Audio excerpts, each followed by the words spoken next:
కొట్టబడి కుందిన చోట మహజ్వరాదులన్ ప్రీలిన చోట, ఒంటి మీద తెలివి లేకుండా 104 జ్వరం వచ్చి పడిపోయినప్పుడు కూడా నోటి వెంట భగవన్నామం వస్తోందా లేదా చూసుకోగలగాలి. అప్పై దీక్షితారు వారిని దక్షిణ దేశంలో ఓ అరగంట సేపు పిచ్చెక్కే మందు తాగారు. శిష్యులందరినీ పిలిచి తలుపులేసేయండిరా, నాకు అరగంట పిచ్చెక్కుతుంది, కిటికీ దగ్గర కూర్చోండి, పిచ్చెక్కినప్పుడు నేనేం చెప్తానో వ్రాయండి, గురువుగారు కదా అని వదిలేయకండి, నా ఒంటి మీద తెలివి లేనప్పుడు ఏం చేస్తున్నానో నాకు తెలియాలన్నారు.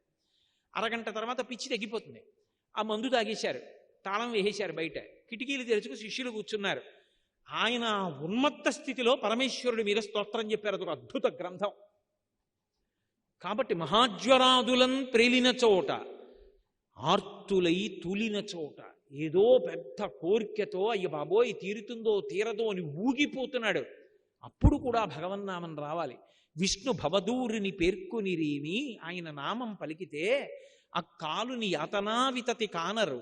యమధర్మరాజు గారు రావడం, పాశాలు వేయడం, రా అనడం, నే రానండం, అటు ఇటు పారిపోవడం, కపవాత పైత్యములు కప్పడం, నొక్కడం, పట్టుకోవడం, ఊడబెరకడం ఉండవు. ఆ కాలుని యాతనావితతి కానరు పూనరు దుఃఖభావముల్, ఏ దుఃఖము ఉండదు, ఆయన కాపాడుతుంటాడు భగవన్నామని చెప్పిన వాడిని. నరసింహశతక కర్త అందుకే ఒక మాట అంటాడు, ఏమో భగవన్నామం ఇంత గొప్పదని తెలుసుకున్నాను, కానీ పరమేశ్వర ఆఖరణ ప్రాణం పోయే ముందు చెప్పమంటే చెప్పగలనా? నా మనసులో అణుగుతాడా ఆయన? పురాకృతమున కాక సర్వేశ్వరుడు ఎట్లు తోచు మదిన్ మితిలేని జగముదాల్చిన అతడొక్కడు మనములోన అణిగెడువాడే. అంతటా నిండిపోయిన వాడు ఆఖరణ ప్రాణం పోయే ముందు ఒకటి మనసులోకి వచ్చి పలికిస్తాడా నామం? ఎందుకయ్యా వెర్రి? అక్కర్లేదు పరమాత్మ, అప్పుడు చెప్పగలనో చెప్పలేనో, ఇప్పుడే చెప్పేస్తున్నాను. ఇవాళ బాగా జ్ఞాపకం పెట్టుకో. ప్రదోష వేళ కోటేశ్వరరావు నారాయణ అన్నాడు, చెవులు దొప్పలు చేసుకుని విను, మళ్ళీ నువ్వు ఎప్పుడూ అనలేదా అనుకో అని. బ్రతికియున్నన్నాళ్ళు నీ భజన తప్పను కాని మరణకాలమునందు మరతునేమో, ఆ వేళ యమదూతల అగ్రహంబున వచ్చి ప్రాణముల్ పెకలించి పట్టునప్పుడు కపవాత పైత్యముల్ కప్పగా శ్రమచేత కంపముద్భవమంది కష్టపడుచు నారాయణాయంచు నా జిహ్వతో నిన్ను పిలుతునో శ్రమచేత పిలువలేనో, నాటికిపుడే నీ నామస్మరణ చేతు చెవినిడవయ్య భూషణ వికాస శ్రీ ధర్మపుర నివాస దుష్ట సంహార నరసింహ దురిత దూరా అంటాడు. ఇప్పుడే అంటున్నాను నారాయణ నారాయణ నారాయణ అని వినవయ్యా, విని వ్రాసుకో.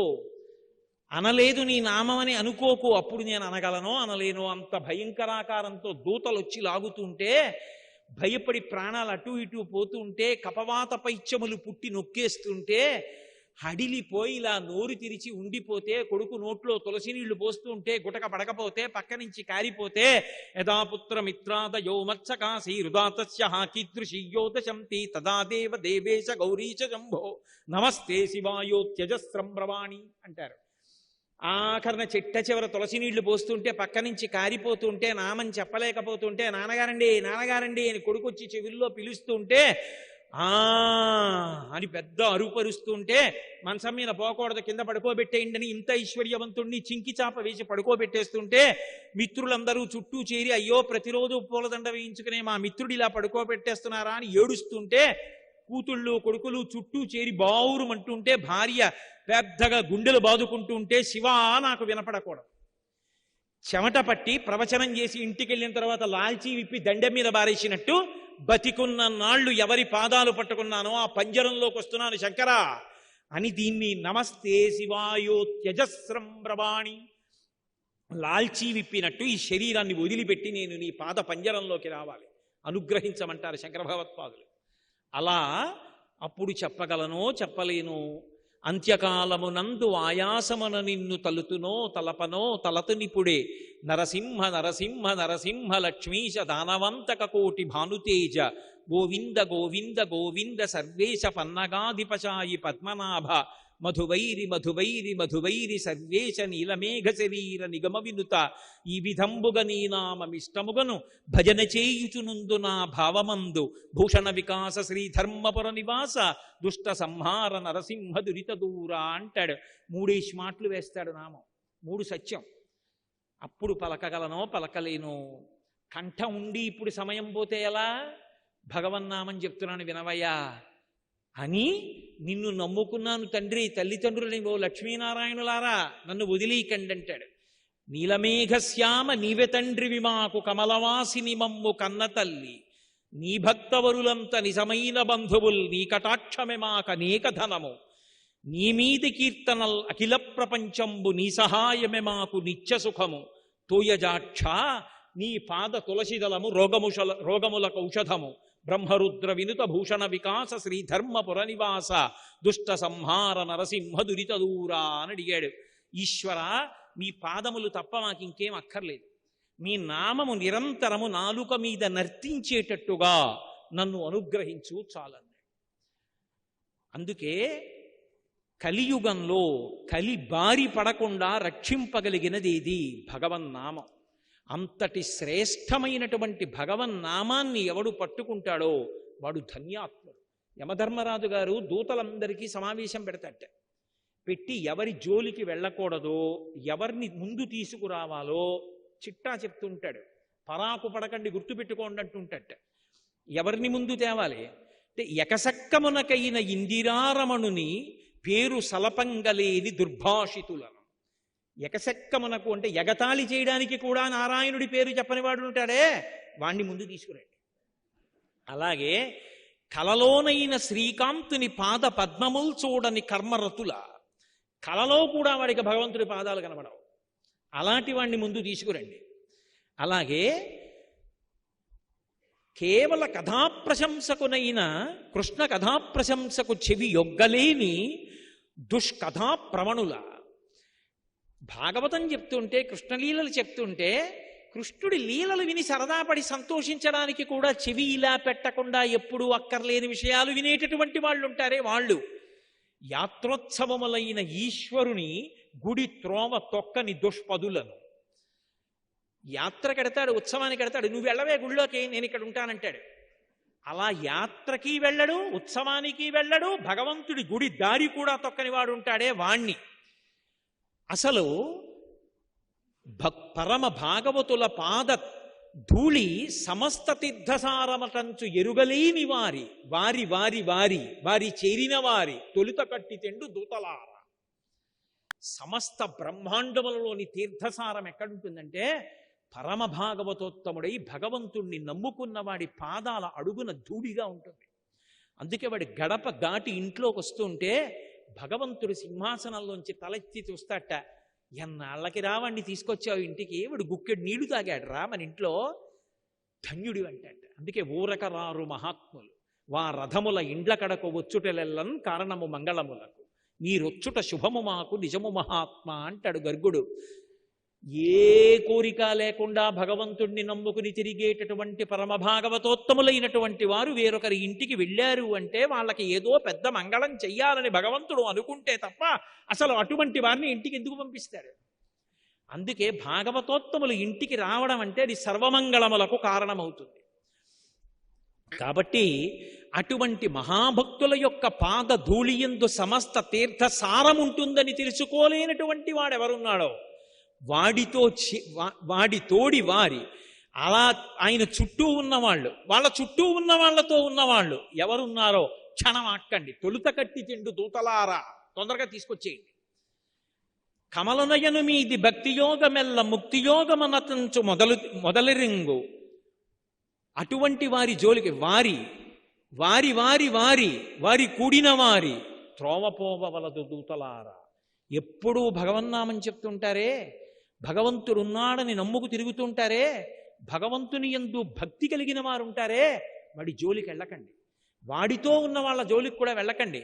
మీకు అవకాశం ఉంటే వాడి పాదానికి ఉన్నటువంటి ధూళి కాస్త ఏదైనా ఆకులో పట్టుకుని తీసుకురండి, నా కిరీటం మీద జల్లుకుని మీకు జల్లుతానంట యమధర్మరాజు. భగవన్నామం చెప్పడం అనేటటువంటిది అంత గొప్పది అని భాగవతంలో వ్యాసుల వారు పోతన గారు నిర్ధారించారు. అటువంటి భగవన్నామం. అందుకే కలియుగంలో భగవన్నామాన్ని ఆశ్రయించడం నామిని ఆశ్రయించడం. అయితే ఆ భగవన్నామం నిరంతరం నోటి వెంట రావడానికి కూడా అదృష్టమైనా ఉండాలి, సాధనైనా ఉండాలి. కొంతమంది మహాత్ములు ఉన్నారు, అసలు వాళ్ళు మాట్లాడుతుంటే మనకు అనుమానం వస్తుంది, వీళ్ళు నిద్రపోతున్నప్పుడు భగవన్నామం ఆగుతుందా అని. నాగమారుతి శర్మ గారని ఒక న్యాయమూర్తి ఉన్నారు. వారు అప్పుడప్పుడు మా ఇంటికి వస్తూ ఉండేవారు. ఏదైనా భగవత్ సంబంధమైన విషయం మీద. ఆయన మాట్లాడుతూ మాట్లాడుతూ మధ్యలో రామనామం చెప్తారు. కోటేశ్వరారు రామ రామ రామ రామ, మిమ్మల్ని చూడాలని రామ రామ రామ రామ రామ నోట్లో అంటారు. ఎప్పుడు మాటకి మాటకి మధ్యలో రామ రామ రామ రామ రామ రామ. మీరు ఎప్పుడైనా ఆయన ఎక్కడైనా కూర్చున్నప్పుడు చూడండి, ఎప్పుడు రామ రామ రామ రామ రామ రామ అంటూనే ఉంటారు. ఆయన వాళ్ళ అక్క చెల్లెళ్ళకు కూడా వచ్చింది. నేను ఆశ్చర్యపోతుంటాను ఆయన్ని చూస్తే. ఎప్పుడు నిరంతరం రామనామం నడుస్తుంది నాలుక మీద. ఎంతటి ధన్యాత్ముడు! ఆ భగవన్నామం నోటి మీదకి రావడం అలవాటు చేసుకున్నవాడెవరో, కనీసం అప్పుడప్పుడు భగవన్నామం చెప్పడం అలవాటు చేసుకున్నవాడెవరో, వాడు కలిపురుషుని చేత ఆవహింపబడడం. కలిపురుషుడు వాణ్ణి చెనకలేడు. మూడవది, కేవలం కలి నుండి మనని రక్షించడం కోసమే వచ్చినటువంటి వాడు శ్రీ వెంకటేశ్వరుడు. అందుకే కలవు వెంకటనాయక. కలియుగంలో మనని రక్షించడం కోసం కొండ మీదున్నాడు తప్ప ఆయనకి సరదా పుట్టి కొండ మీద లేడు.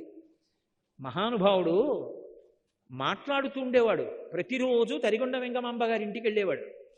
తరిగొండ వెంగమాంబ గారు భాగవతం చెప్తుంటే ఆయన వింటూ ఉండేవాడు. ఎవరిది భాగవతం? ఆయన కథే. వెంగమాంబ గారు భాగవతం రచన చేస్తూ భాగవతం చెప్తుంటే ఆయన ఉయ్యాల ఊగుతూ చెక్క ఉయ్యాలలో వింటూ ఉండేవాడు. ఒకరోజు తెల్లవారిపోయింది, గుళ్ళో గంటలు వినపడ్డాయి. అయ్య బాబోయ్, సుప్రభాతం వేళ అయిపోయిందని ఉయ్యాల్లోంచి దూకి వెళ్ళిపోతున్నాడు. మధ్యలో ఎక్కడికి పోతావు ఆగని పంచి పట్టుకుంది ఆవిడ. ఆ పంచి చిరిగిపోయింది. స్వామివారు వెళ్ళిపోయారు. వెళ్ళిపోయి గబుక్కుని పద్మపీఠం మీద నించున్నారు. అర్చకులు వచ్చి తలుపులు తీశారు. పంచి చిరిగిపోయింది. దొంగలు వచ్చారా అంటే గుళ్ళో దొంగలు వచ్చిన అవకాశం లేదు. మరి పంచి చిరిగిపోయింది, మొక్కెక్కడుంది? ఆయన దగ్గర అంత స్వాతంత్రం తరిగొండ వెంగమాంబ గారికి తప్ప ఎవరికి ఉందని ఆవిడ దగ్గరికి వెళ్ళారు. మనకి చిన్న రవికిల బట్ట శేషవస్త్రం ఇస్తే నెత్తి మీద పెట్టుకుని బీరువాలో పెట్టుకుని ఆ జన్మాంతం దాచుకుంటాం. ఆవిడ దగ్గరికి వెళ్ళి స్వామివారి పంచముక్క మీ ఇంట్లో ఉందా అని అడిగారు. ఆవిడంది చాలా సాధారణంగా, పొద్దున్న భాగవతం మధ్యలో గుళ్ళో గంటలు మోగుతున్నాయని లేచి పరిగెత్తాడు. పట్టుకుంటే పంచి చిరిగిపోయింది. అదిగో పూజా మందిరంలో పీట మీద ఇట్టాను, పట్టుకుపోండి. అంతటి మహాభక్తురాలు. ఆ తరిగొండ వెంగమాంబ గారు చెప్తుంటే వినేవాడు వెంకటేశ్వరుడు. ఆయనే అక్కడక్కడ అలా కాదు వెంగమాంబ ఇలా అంటే ఆవిడ రాస్తూ ఉండేది.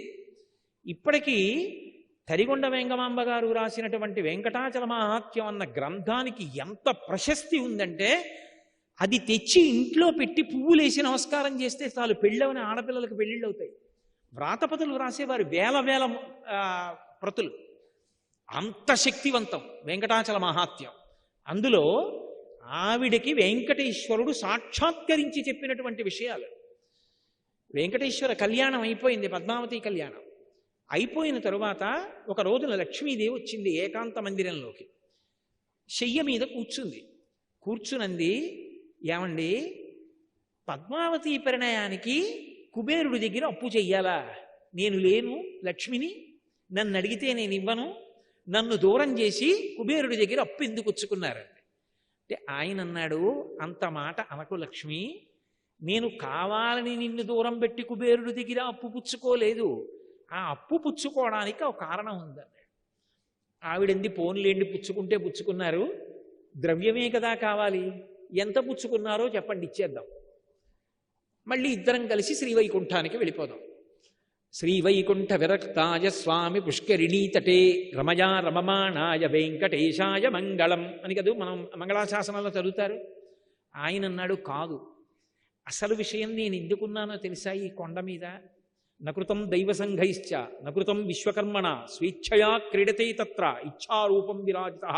వ్యాస భగవానుడు చెప్పాడు, దేవతలు చెక్కలేదు, విశ్వకర్మ చెక్కలేదు, ఎవరూ ప్రతిష్ఠించలేదు, స్వామి తనంత తానుగా పద్మపీఠం మీద నించున్నాడు. అలా అది శిలామూర్తి కాదు, సాక్షాత్ భగవానుడు. అందుకే విద్యుద్ఘాతమని పిలిచింది శాస్త్రం. ఇలా చూస్తే చాలు లాగేస్తాడు మనసుని. మీరు ఏ అలంకారం చేయండి నప్పుతుంది. అందుకే అటువంటి మూర్తి. ఆయన అన్నాడు లక్ష్మీదేవితో, ఇక్కడే నేను ఉండాలి లక్ష్మి, నేను రాను. ఎందుకు రానో తెలుసా? వైకుంఠానికి ఒక కారణం ఉంది. కలియుగంబున ప్రజలు పాపకర్మంబులాచరించి తత్తు కలుగగా తాళలేక మొరలు పెట్టి నన్ను పిలువ వారిని బ్రోవకుండగా విడుచుట నాకు పాడి కాదు. కావున వారి ధనము దుష్కర్మములపైకి ఆవాహనంబు చేసి వారి ఆపదలు తీర్చి ఈ కొండపైకి రప్పించి నిస్పృహుండనగుచు అజ్ఞులైన జనులకి ఈ ధనము నిప్పింతు నచలమతిని. వచ్చే ఇది కలియుగం లక్ష్మి. కలియుగంలో కలిపురుషుడి యొక్క ప్రభావం చేత విశేషమైనటువంటి పాపకర్మలు ఆచరిస్తారు. ఇది మహాపాపం, ఇది చేయకూడదని తెలుసు, ఇది చేస్తే పాపం వస్తుందని తెలుసు, దాని చేత భగవంతుడి యొక్క కృపకి దూరం అవుతామని తెలుసు, తెలిసి కూడా చేస్తారు. ఆ చేసిన కారణం చేత ఏమవుతుందో తెలుసా? పాపము రోగరూపాన్ని పొందుతుంది. రోగరూపాన్ని పొందితే ఇంతమంది మధ్య ఉన్నవాడు ఈ డబ్బెందుకు పనికొస్తుందంటే ఒక్కడు ఇంటెన్సివ్ కేర్ యూనిట్లో పడుకుంటాడు. ఒంటి నిండా గొట్టాలు ఎడతారు. ఆ పడుకున్నప్పుడు నీ జ్ఞాపకానికి వస్తాను. ఆపద మొక్కులవాడా అనాథరక్షక గోవిందా గోవిందా అంటాడు. అప్పుడు అంటే ఆపద తీమని దాని అర్థం. అప్పుడు అంటాడు, నీకు హుండీలోకి తెచ్చి అది వేస్తాను ఇది వేస్తానంటాడు. నేను తప్ప ఎవడు రక్షిస్తాడు వాణ్ణి? ఒక పక్క కలిపురుషుడి ప్రభావం, చెయ్యొద్దు అని తెలిసినా పాపకర్మలు చేస్తాడు. అప్పుడు నేను కూడా రక్షించడానికి ఇక్కడ లేకపోతే ఎవరికి చెప్పుకుంటాడు? నేనేం చేస్తానో తెలుసా? వాడు పాపం చేసి సంపాదించిన ధనాన్ని వాడి యొక్క పాపానికి సమానంగా ముడుపు కట్టిస్తాను, కొండ మీదకి రప్పిస్తాను, వాడే పట్టుకొస్తాడు ఆ డబ్బు, హుండీలో వేస్తాడు. తత్పాపరూపమైనట్టి ధనము, ఆ పాపరూపమైన ధనం పట్ల నిస్పృహుండనవచ్చు. నిజానికి నేను సంతోషించను లక్ష్మి. హుండీలో 3,70,00,000 వచ్చిందంటే మురిసిపోను. అయ్యో ఇంత రప్పించవలసి వచ్చిందంటే ఎన్ని పాపాలు చేస్తే వచ్చిందో అని బాధపడతా. కాబట్టి నిస్పృహుండనవచ్చు. నిస్పృహతో అజ్ఞజనులకు ఇప్పింతు నచలమతిని. నేనేమీ బాధపడకుండా అన్నవాడిని మాత్రం రక్షిస్తూ ఉంటాను లక్ష్మి. మనసు మార్చుకుంటాడేమోనని తలనీలాల రూపంలో పాపం పుచ్చుకుంటూ ఉంటాను.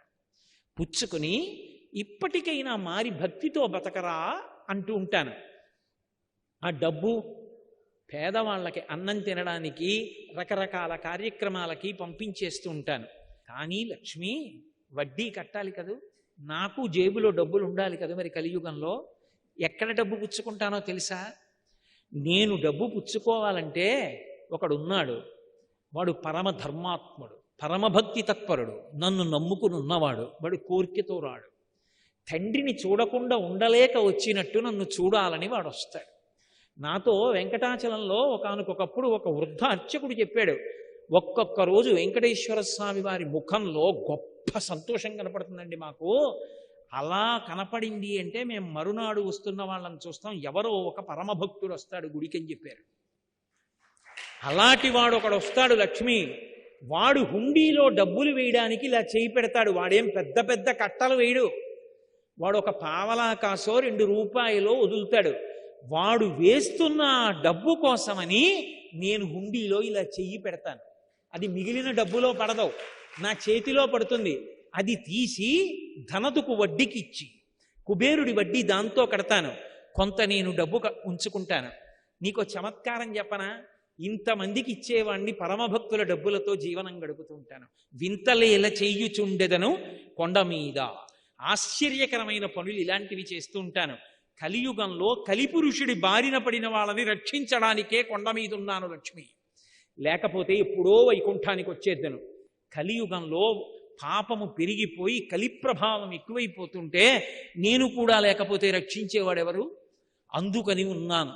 అందుకే గోవిందనామముల్ గొంతెత్తి పాడుచు కొండెక్కు భక్తుల గుంపులొకట, స్వామిని దర్శించి సంతోషమాగక పరవశులకు పుణ్య పురుషులొకట, స్వామి ప్రసాదంబు కన్నుల కద్దుకొని ఆస్వాదించి పరవశించు భక్తుల గుంపులొకట, తలతీసి ఇత్తుమా ఎలవేలు పంచును తల వెంట్రుకలరిచ్చు ధన్యులొకట, ఏది అయ్యడ చూసిన స్వామి మాటే సకల హృదయాల ఉండెడి స్వామి ఒకడే, ఎవడి తలపులు చూసిన స్వామి ఒకడే, స్వామి నటించుచుండు ఈ శైలమందు. కొంతమంది వెంట్రుకలు ఇస్తామని ఎక్కుతుంటారు, గోవిందా గోవిందా ఏడుకొండలవాడ వెంకటరమణ గోవిందా. భుజాల మీద చంటి పిల్లలు, తల మీద పెట్టే అక్కడ ఉన్నటువంటి మంటపాల్లో పడుకుంటారు. జిర్రన చలిగాలి, ఒక్కడికి పడిశం పట్టదు, దగ్గు రాదు, జ్వరం రాదు.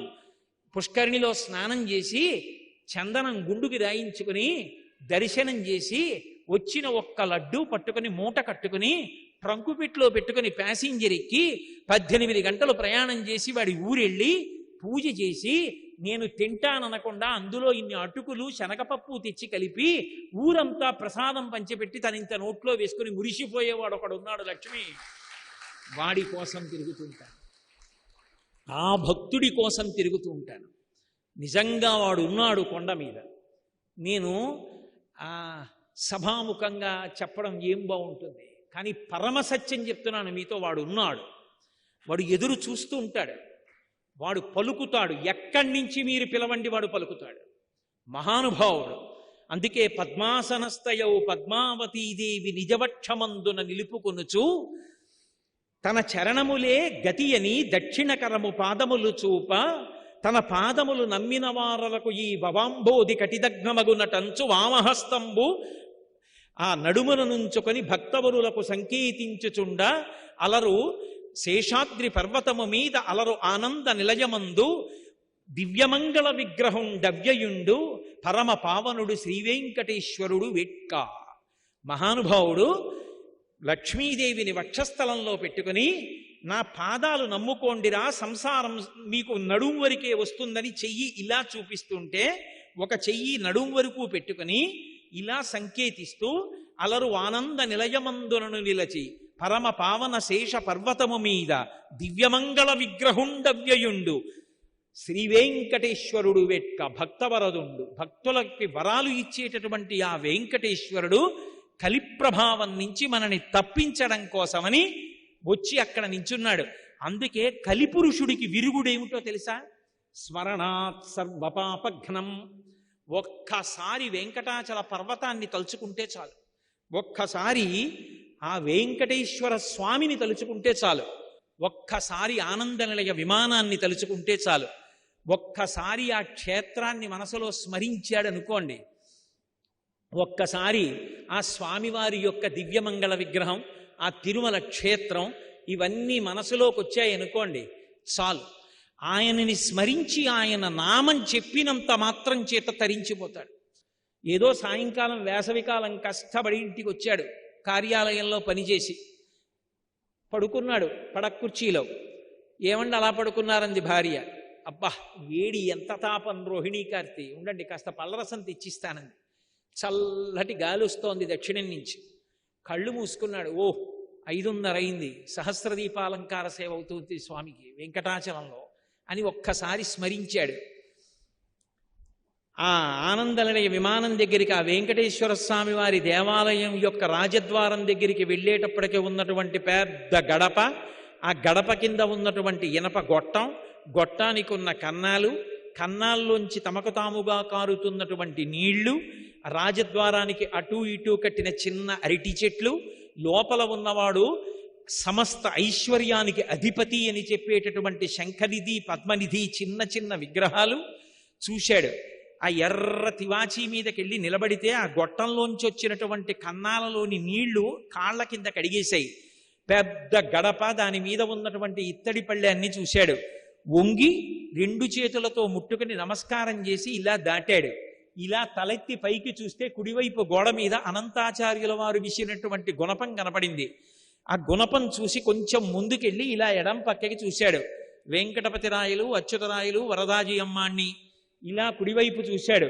చిన్న టోపీ పెట్టుకుని తనుబతికుండగానే కృష్ణదేవరాయల వారు స్వామివారి ముందు నమస్కారం చేస్తూ తన 2 భార్యలు తిరుమలదేవి చిన్నాదేవితో నిలబడి ఉన్నటువంటి కృష్ణదేవరాయల వారిని చూశాడు. ఓహో ఎంతటి ధన్యాత్ముడు రా అనుకున్నాడు. సర్వం శ్రీ ఉమామహేశ్వర పరబ్రహ్మార్పణమస్తు. స్వస్తి.